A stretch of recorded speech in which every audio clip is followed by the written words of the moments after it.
اگر کسی کے اوپر جن ظاہر ہوتا ہے تو ہم کیا کریں اگر وہاں پہ کوئی عامل موجود نہ ہو تو؟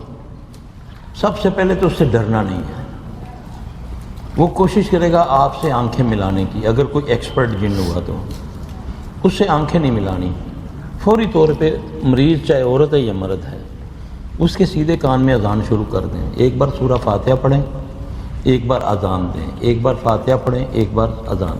خوف نہیں کھانا آپ نے، آپ ڈریں گے تو وہ آپ پر ہیوی ہو جائے گا۔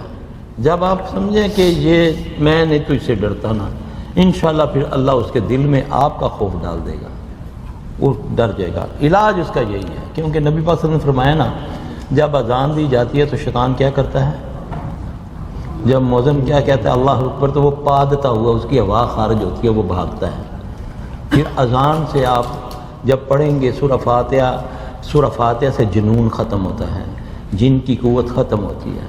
پھر جب اذان دیں گے 7 اذانیں، ایک بار سورہ فاتحہ، ایک بار اذان، ایک بار سورہ فاتحہ، ایک بار اذان، تو انشاءاللہ العزیز اس سے اللہ کے فضل سے قابو ڈلے گا۔ وہ شروع ہو جائے ٹھہر میری گل سن، تیری پھوپھی نے بھیجے ہی کہ میرا بیاہ نہ ہوئے کڑی دا، آپ نے اعتبار نہیں کرنا اس پر قطعی اعتبار نہیں کرنا، وہ جھوٹا ہے لعنتی، آپ سے لڑائی کرائے گا۔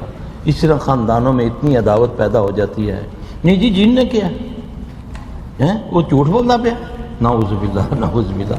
آپ نے فرمایا تھا جھوٹا بات سچی کر گیا، آپ نے تو اس کو جھوٹ ہونے کا خطاب دیا ہوا ہے۔ تو لیکن ان باتوں میں ان کا یقین نہیں کرنا، وہ لڑائیں گے آپ کو۔